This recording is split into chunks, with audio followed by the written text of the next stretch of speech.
Olá pessoal, tudo bem? Espero que vocês estejam se cuidando, lavando as mãos sempre com água e sabão. Quando forem sair utilizando álcool gel 70%. Se não tiver álcool gel, utilizem água e sabão mesmo, tá bom? Então foi sugerido durante esse período de quarentena que nós professores enviemos materiais para vocês. Então, como eu já havia enviado as nossas aulas por e-mail, eu resolvi então fazer essa apresentação de slides falando como se fosse mesmo na sala de aula normal. Só que né, a gente não está em corpo presente, mas eu vou enviar esse material para o representante das 3 turmas, né, para a farmácia noturna, para a biomedicina e para a farmácia matutina. E espero que possa auxiliá-los nessa ausência das nossas aulas presenciais.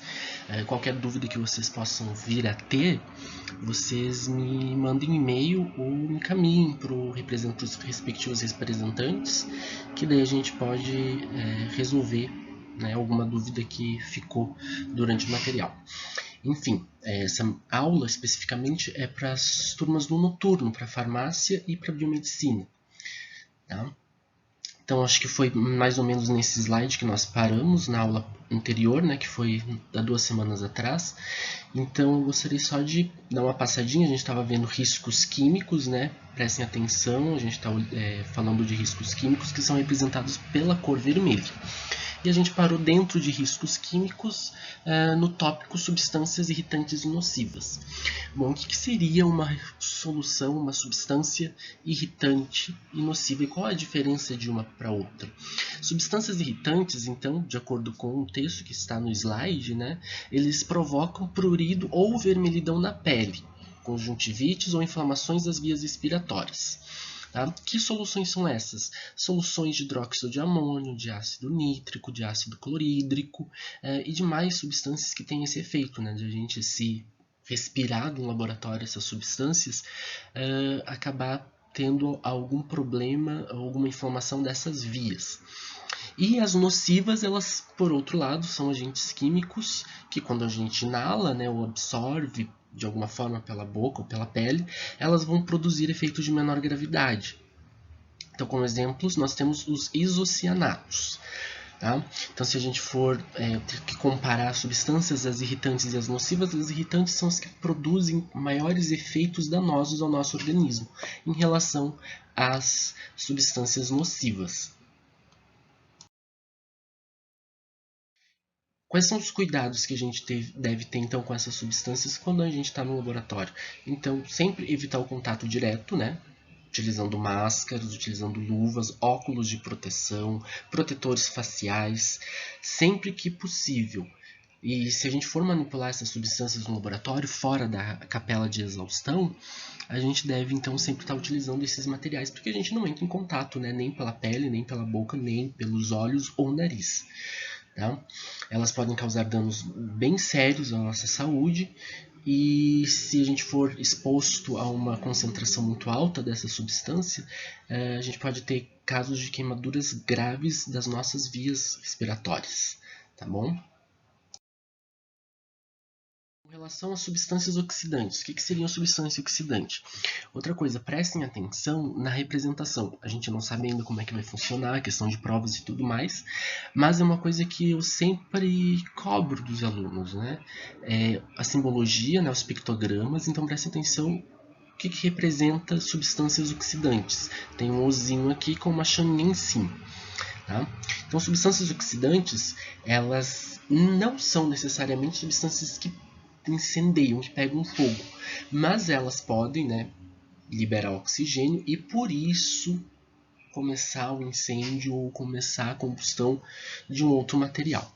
Elas podem apresentar uma ou mais das seguintes propriedades. Então, elas são sujeitos à decomposição explosiva, queimam rapidamente, são sensíveis a choque ou atrito, reagem perigosamente com outras substâncias e causam danos aos olhos. Então, como exemplo, eu coloquei aqui a decomposição do peróxido de hidrogênio, que nada mais é do que água oxigenada. Então, a gente conhece essa substância, né, das farmácias e como um antisséptico, que não é mais utilizado devido aos danos que ele causa às células, né? E a decomposição então de água oxigenada vai acabar gerando água comum e oxigênio. Lembrando que para que haja combustão de uma substância é preciso que haja oxigênio. Então, como é que essas substâncias oxidantes elas vão agir? Elas vão pela produção de oxigênio, que é um gás responsável pelo processo de combustão. Eles vão então fazer com que o material possa vir a pegar fogo e incendiar, e aí sim começar uma situação bastante perigosa dentro do laboratório. Então, sempre também evitar o contato direto dessas substâncias, principalmente com substâncias inflamáveis, e porque eles têm a desvantagem de terem a extinção dificultada. Tá? Então, como exemplos, água oxigenada, que é o peróxido mais famoso, e alguns peróxidos orgânicos. Então, sempre utilizando luvas, máscaras e demais equipamentos de proteção individual. Lembrando então, gente, se vocês ainda estão com dúvidas sobre equipamento de proteção individual, a nossa próxima aula vai falar desse tema, então ainda não fiquem assustados nem agoniados com relação a isso. Tá? A nossa próxima aula a gente vai falar direitinho sobre o que são equipamentos de proteção individual, como que se classificam, quais são as diferenças, tá? Substâncias corrosivas, por sua vez, ainda trabalhando em riscos químicos, né, elas apresentam este símbolo aqui, se vocês forem observar bem. E elas são responsáveis, como está mostrando aqui nesse videozinho, por realmente elas degradam o tecido no o qual elas entram em contato. Então isso aqui é uma esponja que entra em contato com ácido sulfúrico. Então pense uma esponja, né, que é um polímero sintético. Aconteceu isso, imagino que poderia acontecer com a nossa pele. Então, sempre tomando o máximo de cuidado para se trabalhar com essas substâncias. Então, elas têm uma ação destrutiva sobre os tecidos vivos, elas vão destruir as células tanto da epiderme quanto das mucosas e provocar lesões muito sérias, dependendo da concentração da substância, da quantidade que entra em contato e da área, né, do local que ela foi exposta. Então, como exemplos, nós temos as substâncias, os ácidos inorgânicos, o clorídrico, o sulfúrico e as bases, né? A soda cáustica, a potassa e os compostos oxidantes, determinados peróxidos. Tá? Então, elas têm ação de corroer. Outra coisa, a gente está falando bastante de substâncias com diferentes categorias, só que muitas delas se repetem. Né? Se a gente for ver, o ácido clorídrico é uma substância que é irritante, que foi o tópico passado, mas ela também é considerada uma substância corrosiva. Então isso não é incomum. Tá? Vários rótulos de substâncias, quando a gente pega no laboratório, a gente vai ver que eles apresentam mais de um desses pictogramas. Tá?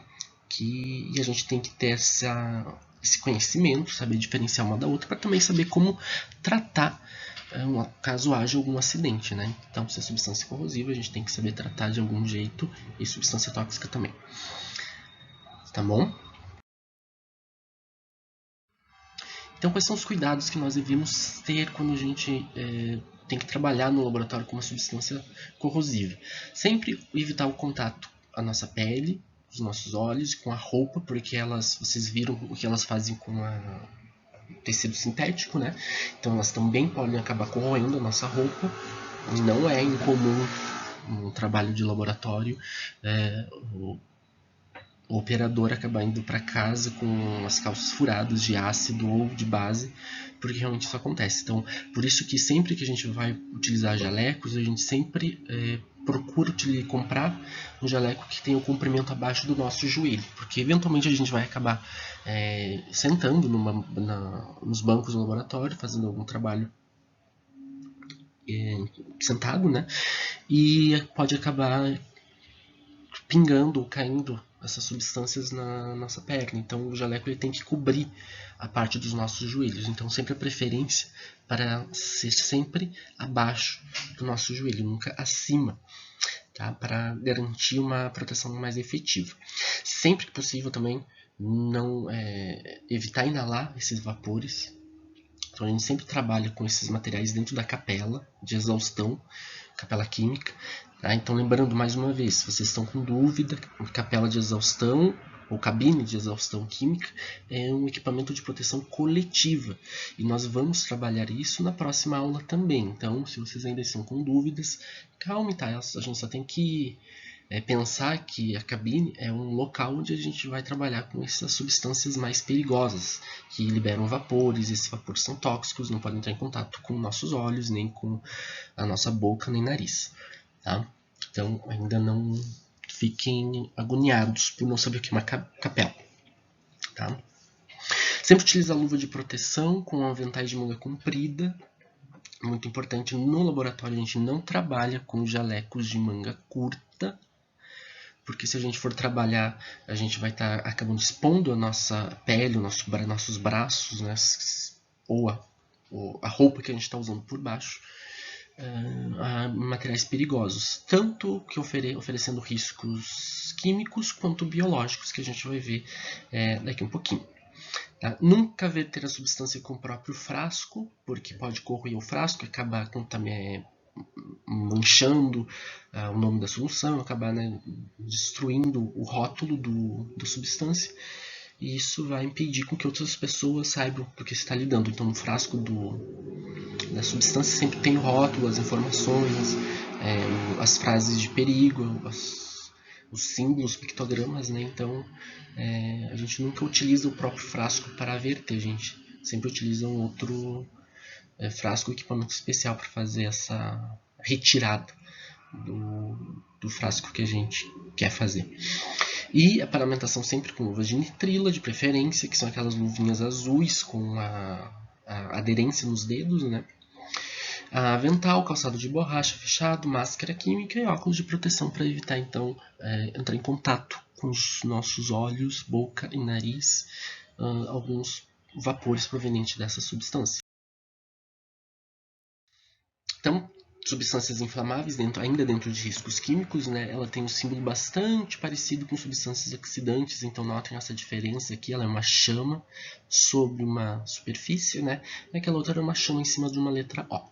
Então, segundo a diretiva da União Europeia, 67548, são inflamáveis todas as substâncias que se enquadram em uma das seguintes características. Elas podem em contato com o ar e a temperatura ambiente, se aquecer e acabar por incendiar-se, sem fonte de aquecimento ativa. Sólidos que possam entrar em combustão através de centelha e que continuam a queimar por si próprios. Então, esses sólidos, geralmente, a gente está falando de fósforo vermelho, que é aquele da cabecinha dos palitos de fósforo que a gente tem em casa. Líquido cujo ponto de inflamação se situa entre 21 e 55 graus Celsius, uma temperatura muito baixa, então muitos líquidos têm esse ponto de inflamação nessa faixa, e substâncias que em contato com água ou umidade do ar produzem gases altamente inflamáveis. Tá? Então, substâncias que vão entrar em contato com o ar atmosférico, com a umidade da atmosfera, e que vão acabar incendiando por si só, sem ter nenhuma fonte de calor ou de energia propriamente para acabar causando esse efeito. Então, essas substâncias sempre devem ser manipuladas longe de chamas ou emissores de calor. Se elas forem voláteis, o que elas na maioria das vezes são, operar com proteção adequada em cabine de segurança química e adequadamente identificadas. E como exemplo nós temos então o éter etílico, que é muito utilizado em alguns laboratórios, né, principalmente como solvente. O metanol, que tem o problema que é um álcool orgânico, e ele tem o principal problema dele é que a chama dele é invisível, então a gente acaba não vendo quando está queimando no laboratório. Então é bem perigosa trabalhar com metanol. Cloroformo e acetona, que são altamente inflamáveis e voláteis. Então sempre evitar trabalhar com essas substâncias perto de fontes de calor ou de equipamentos que possam produzir faíscas ou centelhas ou fagulhas e assim começar um incêndio. Então eles devem ser sempre colocados longe desse tipo de equipamento no laboratório. E é claro, a gente não falou aqui, mas o etanol, que é o álcool etílico, ele também é bastante inflamável. Tanto é que As vendas do etanol 70% ou graduações superiores foram suspensas desde 2002, foram proibidas, né? Porque tinha muitos acidentes com etanol em casa. Então muitas crianças acabavam sofrendo os efeitos do etanol e acabavam provocando incêndios e acabavam tendo problemas sérios de queimaduras. Tá? Então por isso que o etanol agora hoje a gente só vai comprar no mercado quando é líquido, né? A gente encontra somente o etanol 46% ou 46 graus e NPM. Tá? Então, acima disso a gente não encontra. E o 70% a gente encontra em lojas de material hospitalares. Acho que durante essa pandemia de coronavírus, devido à grande procura e para, né, ajudar a usar como desinfetante, antisséptico, alguns mercados voltaram a comercializar o álcool 70%. O etanol 70% no caso. Tá? Mas sempre com cuidado, porque ele pode pegar fogo quando a gente menos espera. Substâncias poluentes, elas são representadas por o peixinho de árvore, né, seca aqui no desenho, no pictograma. E elas são substâncias que, se penetrarem no ambiente, elas vão apresentar algum risco, tanto imediato ou a longo prazo, para o ambiente aquático, para o solo, para a atmosfera ou para a natureza em geral.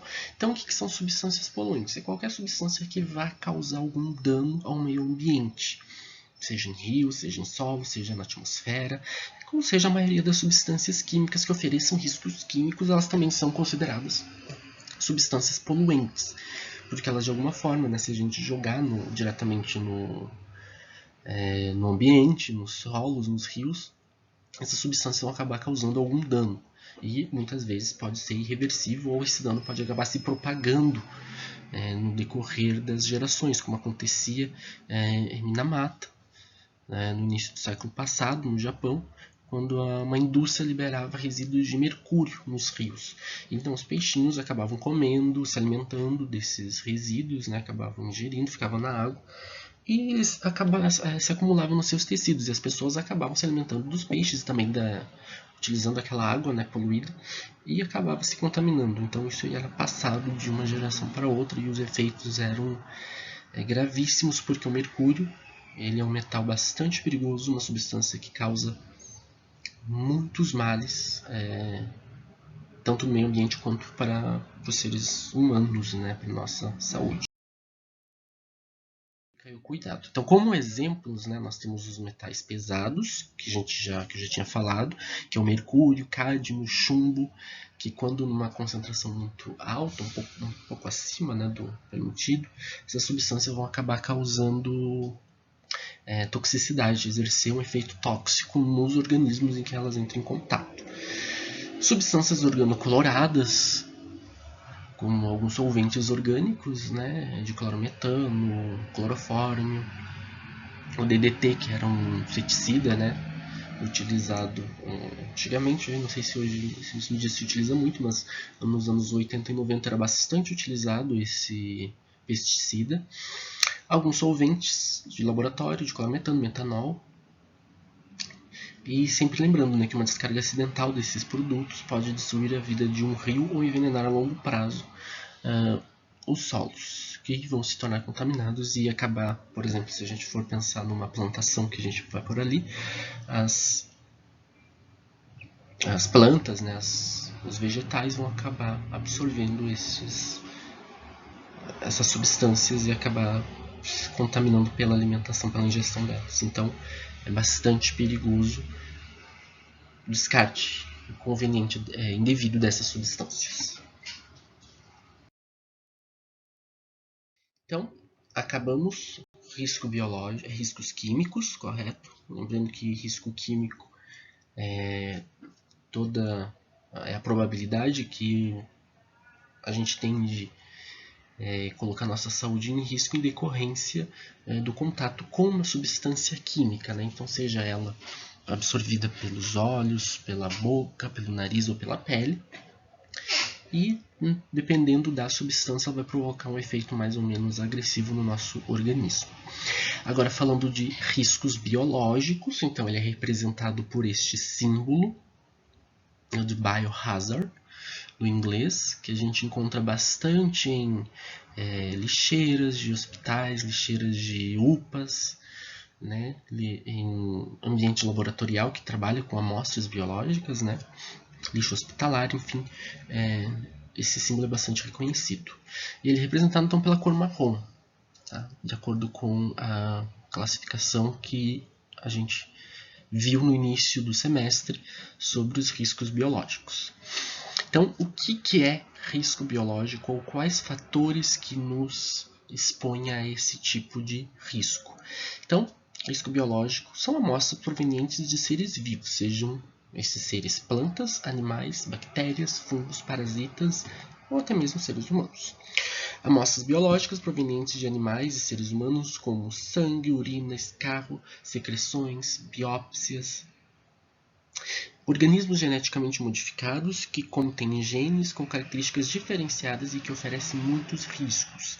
Tá? Então, esses organismos geneticamente modificados, dependendo do que foi modificado nesses organismos, eles podem sofrer uma mutação e acabar contaminando animais, plantas e até mesmo seres humanos de acordo com a mutação que eles sofreram. Então, todos esses materiais, sejam eles as amostras biológicas, secreções ou organismos geneticamente modificados, elas devem ser tratados adequadamente antes de serem descartados. Isso na unidade geradora. E a gente vai ver nas próximas aulas como é que é feito esse descarte ou o gerenciamento desses riscos biológicos.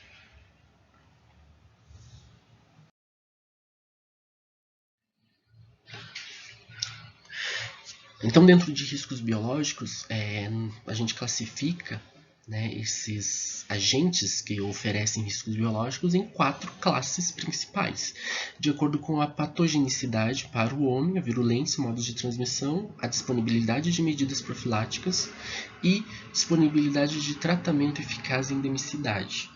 Então, a gente tem uma classificação, né, eu acho que até vocês já ouviram nos exercícios que foram passados para vocês, falando sobre risco biológico. Então, o que seriam esses riscos biológicos? Para que serve? A gente vai ver no decorrer dessa. Então, existem 4 classes de riscos biológicos, de 1 a 4, sendo que a 1 é a mais inofensiva, digamos assim. Então, aqui na classe de risco 1, os organismos dessa categoria eles oferecem baixo ou nenhum risco individual ou coletivo. Então, são micro-organismos com pouca probabilidade de provocar enfermidades humanas ou animais.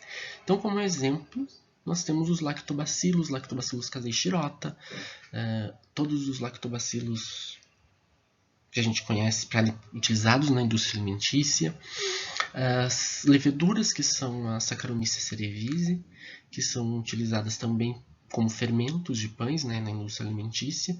Então, esses micro-organismos eles não têm praticamente nenhum risco ao se trabalhar. A gente pode trabalhar em qualquer tipo de laboratório com eles. E os cuidados, obviamente, a gente tem que ter, né? Só que são bem poucos, né? Perto do que de outros micro-organismos que a gente tem.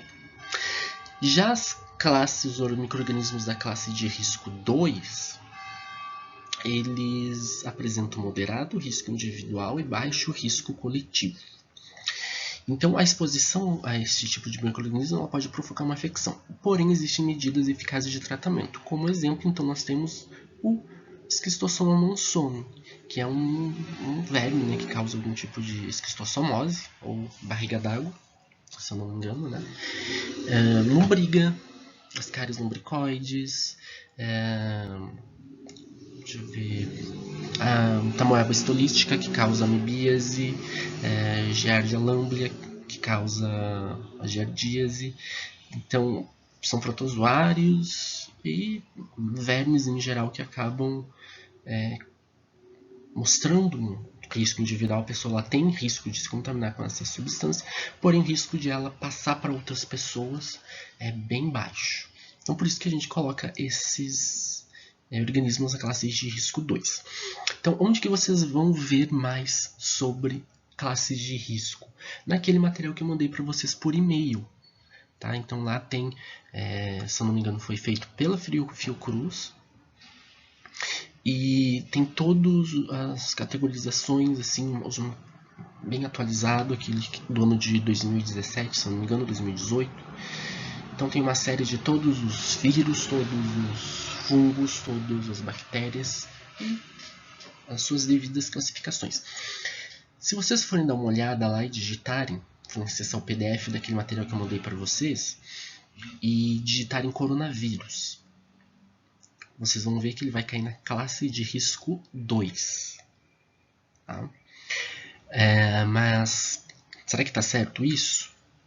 Então eu vou passar uma atividade para a gente tirar as nossas dúvidas sobre a categorização do coronavírus. Lembrando que coronavírus não é só o vírus que causa Covid-19, mas é uma classe, uma família de vírus.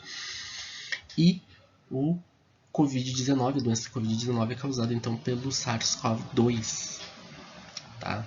Que eu já vou falar também mais sobre isso quando a gente chegar nas outras categorias, e daí sim tem uma atividade que eu passei para vocês por e-mail, né? Eu vou passar escrito e daí a gente vai trabalhar melhor essa parte. Só que assim, o SARS-CoV-2 ele não entra na classe de risco 2. Então cuidado quando vocês forem fazer a pesquisa naquele material que eu passei para vocês. O coronavírus, os mais antigos, eles entram na categoria de risco 2, ou seja, eles apresentam moderado risco individual e baixo risco coletivo. Só que o coronavírus, o novo coronavírus, o SARS-CoV-2, ele entra numa outra categoria que eu já vou falar para vocês. Então, a classe de risco 3, ela apresenta alto risco individual e baixo risco coletivo. O que isso quer dizer? Quer dizer que o micro-organismo ele pode provocar uma enfermidade humana, uma patologia grave, e se propagar de uma pessoa infectada para outra. Porém, existe profilaxia eficaz. Como exemplo, o Bacillus anthracis, que era utilizado como arma biológica no início do século XXI, que era depois de 11 de setembro, que foi utilizado como arma biológica e causava antrax. Então, a gente pode propagar esse micro-organismo de uma pessoa para outra e assim acabar contaminando outras pessoas. Tá? E é exatamente aqui nessa classe de risco 3 que entra o coronavírus, o novo coronavírus, que é o SARS-CoV-2. Então esse micro-organismo, esse vírus que está causando essa pandemia, que está fazendo com que a gente fique sem aulas, que está fazendo com que várias pessoas fiquem contaminadas no mundo, que está levando à morte centenas de milhares de pessoas, ele se classifica na classe de risco 3. Tá? E a gente vai ver depois o que isso quer dizer ao se trabalhar com esse tipo de micro-organismo, o que isso requer. Tá? Então, aqui diz, cuidado com baixo risco coletivo. A gente sabe que o risco coletivo não é tão baixo assim, tanto é que a gente não está tendo aula com relação a isso, muitos lugares estão fechados, a movimentação de pessoas foi bastante limitada porque é uma pandemia e é um vírus novo, não se tem muitas informações sobre ele, tanto é que não tem nem vacina. Os cientistas estão estudando medicamentos, fármacos que possam ser utilizados para o tratamento da enfermidade causada por esse micro-organismo, que é a Covid-19. Então, por isso que esse micro-organismo está sendo bem estudado e que a gente tem que ter muito cuidado com ele. Ele não entra na classe de risco 4, que é a mais perigosa, porque a enfermidade que ele causa não é tão perigosa, não é tão letal quanto outros micro-organismos como o ebola, que entra nessa categoria. Tá? Então, apesar de que dizem que existe profilaxia eficaz, ainda não existe. A gente não está trabalhando com essa possibilidade ainda. Tá? Mas a letalidade dele não é tão alta assim, se a gente se cuidar, se a gente ficar em casa, se a gente acabar tratando os sintomas, e claro, se a gente não tiver nenhuma doença crônica como diabetes e hipertensão e o nosso sistema imune não estiver comprometido. Tá? Então, caso a pessoa venha a ter uma dessas situações, venha se encontrar numa dessas situações, aí sim a letalidade dele aumenta. Só que a doença que ele causa ainda assim para as pessoas saudáveis não é tão perigosa quanto outros micro-organismos. Então aqui, na classe de risco 4, entraria sim os micro-organismos que causam alto risco individual e alto risco coletivo. São micro-organismos que representam grande ameaça humana e animal, com fácil propagação de um indivíduo por outro, e ainda não existe profilaxia ou tratamento. Nessa categoria, inclui praticamente todos os que são na categoria 4 são vírus. Tá? Entre eles está o Ebola, que foi aquele que causou há uns 2 ou 3 anos aquele surto na Nigéria, nos países da África subsaariana, né? Então, se vocês forem lembrar, vocês viram que tinham laboratórios isolados naquela época, as pessoas todas trabalhavam com muito cuidado, porque se aquilo se propagasse para o resto do mundo, aí sim a gente ia ter uma pandemia com resultados muito mais desastrosos, muito mais complicado do que essa que a gente está tendo agora. Tá? Então, o vírus Ebola ele é muito mais agressivo do que o Covid, o vírus SARS-CoV-2, que causa Covid-19. Tá? Então, nessa situação, quando o micro-organismo ele oferece uma alta periculosidade, uma alta letalidade, que é a capacidade que ele tem de levar a pessoa a óbito, ele entra na classe de risco 4. Tá? Então, é por isso que o SARS-CoV-2 ele não está na classe de risco 4, ele fica na classe de risco 3, porque ainda não existe uma medida profilática efetiva contra ele. Ele oferece ainda risco individual, porém a letalidade dele é baixa. Tá bom? Então, qualquer dúvida, não se esqueçam de me perguntar. E mandar e-mail, manda e-mail para mim ou manda e-mail para o representante que encaminha as dúvidas diretamente para mim. Tá bom? Risco é a forma como se no laboratório, né, a gente categoriza e classifica os micro-organismos que a gente vai acabar trabalhando dentro do laboratório. Então, existem 4 classes de risco, a classe 1, 2, 3 e 4, sendo 3 e 4 as mais perigosas. E agora a gente vai falar de níveis de biossegurança. O que é nível de biossegurança? Então, a classificação de risco ela serve para categorizar e para me dizer, olha, esses micro-organismos eles apresentam alta periculosidade para a saúde individual, então quando a gente vai trabalhar tem que tomar algumas medidas de segurança e ele pode acabar gerando uma contaminação para demais pessoas. Tá? Agora, nível de biossegurança são os requisitos necessários para que a gente se trabalhe com esses tipos de micro-organismos dentro dos laboratórios. Então, o nível de biossegurança serve para manusear micro-organismos das 4 classes de risco, e o nível de biossegurança ele serve para que alguns quesitos de segurança sejam atendidos conforme o nível de contenção necessário. Tá? Então, o que seria o nível de biossegurança 1 ou NB1? Então, ele se aplica a laboratórios onde se manipulam micro-organismos da classe de risco 1. Tá?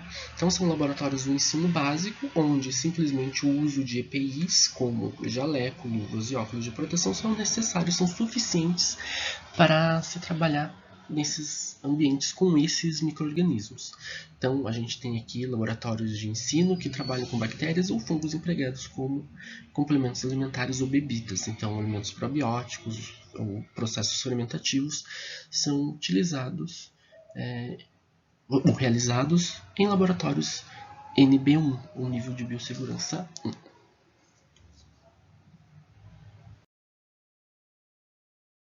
Nível de biossegurança 2 engloba os laboratórios onde se trabalha com micro-organismos da classe de risco 2, e eles se enquadram em laboratórios clínicos ou hospitalares com finalidade de diagnóstico.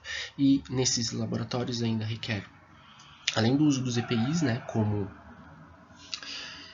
luva, jaleco, óculos de proteção, cabine de segurança biológica. Então, o que é uma cabine de segurança biológica? É um equipamento de proteção coletiva que serve para então se trabalhar com esses materiais e evitar então causar uma contaminação dos outros equipamentos dentro do laboratório. A gente trabalha com eles dentro da cabine de segurança para evitar então que eles se proliferem em outros equipamentos dentro do laboratório. Então, como exemplos, né, a gente tem micro-organismos da microbiota humana ou animal, e a gente trabalha, os laboratórios estipulados para fazer isso são laboratórios de análise. Uma coisa bem interessante que a gente pode falar aqui nesse nesse contexto, gente. Eu fiz uma pergunta para vocês sobre onde se pode trabalhar com o vírus causador do Covid-19. Pode-se trabalhar em laboratórios NB2? Pode, desde que sejam atendidos alguns critérios. Então, a gente somente para diagnóstico, a gente não pode manipular esse vírus dentro desses laboratórios.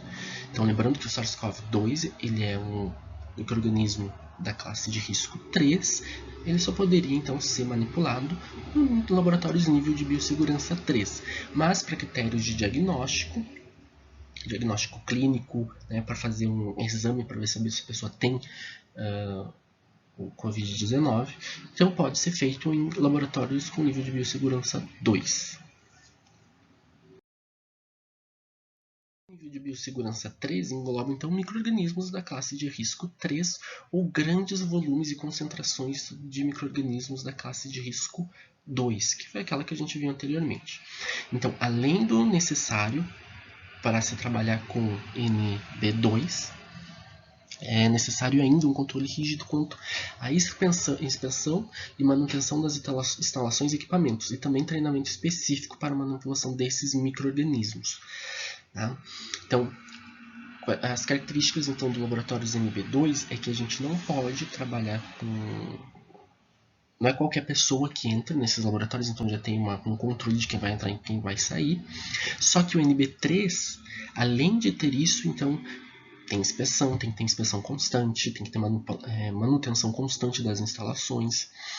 Processos de descontaminação têm que ser feitos então, rigorosamente, porque eles trabalham com micro-organismos bastante perigosos, que são os da classe de risco 3, e as pessoas que trabalham nesse tipo de laboratório têm que ser treinadas, têm que receber treinamento específico para saber lidar numa situação de acidente, numa situação de controle desses micro-organismos. Então aqui se trabalha então utilização de bacilos da tuberculose e também amostras de SARS-CoV-2, que é o vírus causador da Covid-19, ou o novo coronavírus. Então, somente 6 laboratórios no Brasil têm esse nível de biossegurança, né? São nível B3, e eles estão, exatamente nesse laboratório, estão fazendo toda a manipulação genética, o sequenciamento, para que se possa então produzir material que seja utilizado para a detecção e para o diagnóstico dos exames, né, que é feito para saber se a pessoa tem ou não essa doença. Então NB3 é um dos laboratórios de maior contenção que se tem. Eles só perdem então para os 4, ou NB4, que são laboratórios de contenção máxima, ou ditos de contenção máxima. Por quê? Porque eles são equipados, são feitos para que não haja risco de contaminação exterior, né, do material que é feito dos micro-organismos que se trabalham dentro desse laboratório. Então são os micro-organismos da classe de risco 4, todos os vírus, aqueles que vocês podem dar uma pesquisada lá no material que eu mandei para vocês por e-mail.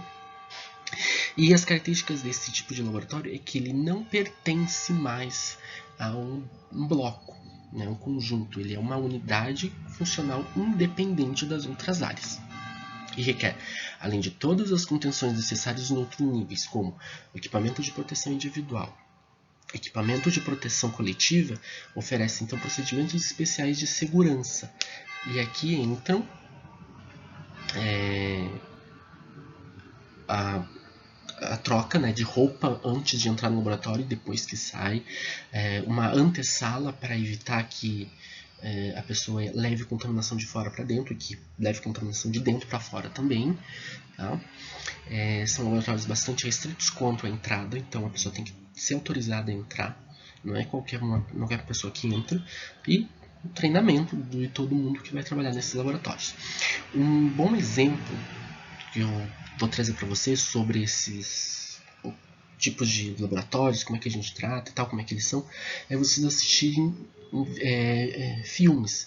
Então eu assisti semana passada o filme Contágio, e ele mostra bastante como é essa questão de laboratórios de risco 4 e micro-organismos de risco 4, como é que se trata, como é que se trabalha, quais são os equipamentos de proteção, quais são os procedimentos. Então lá vocês vão dar uma olhada bem...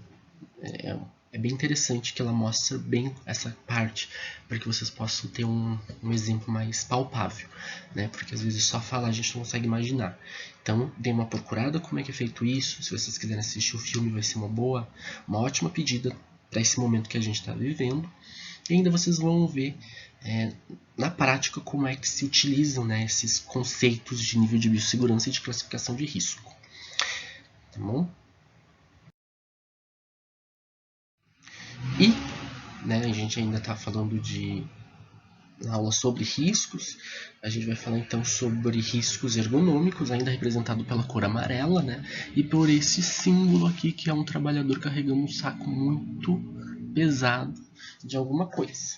Tá? Então, o que é risco ergonômico? É qualquer fator que possa interferir nas características psicofisiológicas do trabalhador, causando desconforto ou afetando a sua saúde, entre outras coisas. É quando o trabalhador é sujeito a carregar mais peso do que ele consegue, quando ele fica muito tempo numa posição inadequada, isso vai acabar causando algum tipo de problema postural. É quando o trabalhador sofre algum tipo de pressão psicológica, seja do chefe, seja dos colegas. É quando o trabalhador ele fica exposto a jornadas muito longas de trabalho. Uma monotonia dentro do ambiente de trabalho também entra como risco ergonômico. Bancos muito altos ou muito baixos, bancadas também não projetadas adequadamente, fofocas, que mais? Então são todas essas situações que causem algum tipo de problema psicológico ou fisiológico no trabalhador. Então isso é classificado como riscos ergonômicos. Então, a gente havia falado, né, movimentos repetitivos, Larry Dort, postura inadequada, levantamento e transporte de peso excessivo, monotonia, mobiliário mal projetado, né, que são as cadeiras, as bancadas, os sofás, ambiente de trabalho desconfortável, se está muito seco, se está muito frio, se está muito quente, se é pouco iluminado, barulhento, pouco ventilado, se tem muita umidade, então se está muito sujo, se não é limpo adequadamente. Então tudo isso acaba contribuindo para que a pessoa sinta um desconforto trabalhando naquele local. Problemas de relações interpessoais no trabalho, enfim, fofocas, aquelas situações que a gente conhece bem. Tá? Então, isso a gente classifica como risco ergonômico. Ok? O último tipo de riscos que nós vamos ver, né, nessa aula estão os riscos de acidentes ou riscos acidentais. Então, considera-se como risco de acidente qualquer fator que coloque o trabalhador em situação de perigo e que possa afetar sua integridade. Caracteriza-se por toda ação não programada estranha ao andamento normal do trabalho. Então, é aquela situação que, obviamente, não foi planejada ou que aconteceu ao acaso por alguma coisa não estar certa dentro do ambiente de trabalho. Então, pode ser, a pessoa pode escorregar porque o piso está molhado, porque não foi sinalizado adequadamente. A pessoa pode acabar derrapando ou tropeçando em algum objeto que não está colocado adequadamente no seu devido lugar. Ela pode estar sofrendo alguma queda por não ter corrimão nas escadas, ela pode escorregar nas escadas por não ter aquelas plaquinhas de borracha, né, que são necessárias. Ela pode então acabar provocando um incêndio e não ter como apagar porque não tem extintor adequado. Então, tudo isso são situações em que se enquadram como riscos de acidentes. E também tem houve muito por esse trabalho, principalmente em laboratórios da área da saúde, que são os cortes e ferimentos provocados por pérfuro cortantes. Então, máquinas e equipamentos sem proteção, equipamentos de vidro, instrumentos perfuro-cortantes, armazenamento inadequado, cilindros de gases, animais peçonhentos, entre outras coisas que possam vir a causar acidentes. Então, lembrando que esses materiais, os perfuro-cortantes, eles devem ser sempre descartados de maneira adequada, evitando então que os trabalhadores, os operadores dentro daquele laboratório possam vir a se cortar ou se machucar quando entram em contato com essas substâncias, com esses materiais. Mas vocês devem estar pensando, mas por que nas caixinhas de perfuro cortantes símbolo de risco biológico? Por quê? Então, por que, gente? Porque aqui a gente descarta perfuro-cortantes que foram provenientes da manipulação de amostras biológicas. Então, eles se enquadrariam nos dois tipos de riscos, tanto riscos acidentais, por acabar perfurando, cortando, ferindo de alguma forma, quanto risco biológico, porque dependendo do que tem naquele material, pode causar algum tipo de contaminação. Então, dependendo se for sangue, se for catarro, se for algum tipo de secreção, e se essa secreção tiver algum micro-organismo que vai causar alguma patogenicidade nos seres humanos, a pessoa vai acabar entrando em risco biológico também, por se contaminar com esses materiais. Tá? Então, sempre o descarte de vidro quebrado deve ser feito como material perfuro-cortantes em caixa de papelão ou plástico. Lembrando que o Scarpack não comporta grandes volumes de materiais perfuro-cortantes. Então, se a gente está falando de vidros quebrados que são muito grandes, como um frasco ou um equipamento de laboratório, aí sim são descartados ainda como perfuro-cortantes, mas numa caixa de papelão ou caixa de plástico adequada. Os profissionais que atuam em laboratórios de saúde devem sempre descartar material perfuro-cortante ainda Scarpack, que são essas caixinhas de papelão que vem com uma montagem específica, né, para o laboratório, que tem um saquinho amarelo dentro delas. Então esse material ele tem que ser mantido aqui até que fique cheio, até que chegue nessa linha pontilhada, né, se eu não me engano. Essa linha pontilhada serve para isso, para que não coloque mais nada acima disso. E eles devem ser sempre inativados antes de ser descartados da unidade geradora. Sempre então usar gorro, avental, luvas, proteção para os olhos, máscara facial, manipular material biológico e remover imediatamente luvas ou qualquer dispositivo de segurança que esteja inadequado. O material de descarte proveniente de pacientes deve ser colocado em lixo rotulado como perigoso. Situações como comer, beber, usar cosmético, manipular lentes de contato são terminantemente proibidas em área de cuidados com o paciente por causa da contaminação. Sempre considerar que todos os pacientes são portadores de vírus da hepatite B, da hepatite C ou do HIV ou qualquer outra doença, porque a gente não sabe o histórico do paciente, então a gente sempre lida com o paciente como se ele fosse portador de algum micro-organismo que ofereça alto risco biológico. E em casos de acidentes com amostras de sangue de pacientes, é obrigatório realizar testes de HIV, HCV, HBV, entre outros testes, e também utilizar as medidas profiláticas existentes. Por exemplo, no caso do HIV, se a gente sofreu um ferimento no ambiente de trabalho, é recomendável utilizar o coquetel de antirretrovirais por um período de 1 mês, 30 dias, se eu não me engano, para que então possam ser feitas medidas profiláticas e evitar que a pessoa se contamine com esse vírus. É isso, então, pessoal. Eu termino aqui essa aula, que era a nossa aula da semana passada. Eu vou tentar enviar para vocês ainda essa semana a aula dessa semana, de hoje, que a gente teria hoje, né, na segunda-feira, dia 23 de março. E não se esqueçam, sempre que vocês tiverem alguma dúvida, vocês podem me mandar um e-mail. Vocês têm meu e-mail, jonasserres@gmail.com, ou então repassem aos respectivos representantes, que daí eles entram em contato comigo e eu acabo passando para vocês as situações. Tá? Eu vou mandar mais avisos por e-mail de vocês, avisos escritos para ficar registrado. As atividades, eu vou mandar uma atividade ainda essa semana para que vocês me entreguem até semana que vem. A lista de exercícios que eu passei semana passada, vocês vão me entregar também semana que vem. Pode ser feito em grupos, né? Eu vou reforçar o aviso que eu mandei por e-mail de vocês. E é isso, pessoal. Continuem se cuidando, continuem em quarentena. Se vocês não precisarem sair, não saiam de casa. Fiquem em casa, permaneçam em casa. E se vocês não foram dispensados dos seus trabalhos, continue com os cuidados de sempre higienizar as mãos quando possível com água e sabão. Isso é muito importante. Se não for possível água e sabão, álcool gel está aí para isso. Se mesmo assim não tiver álcool gel, tem outras substâncias antissépticas, né, no comércio que vocês podem utilizar. E é isso, gente. Eu vou tentar mandar um material para vocês, mais material essa semana.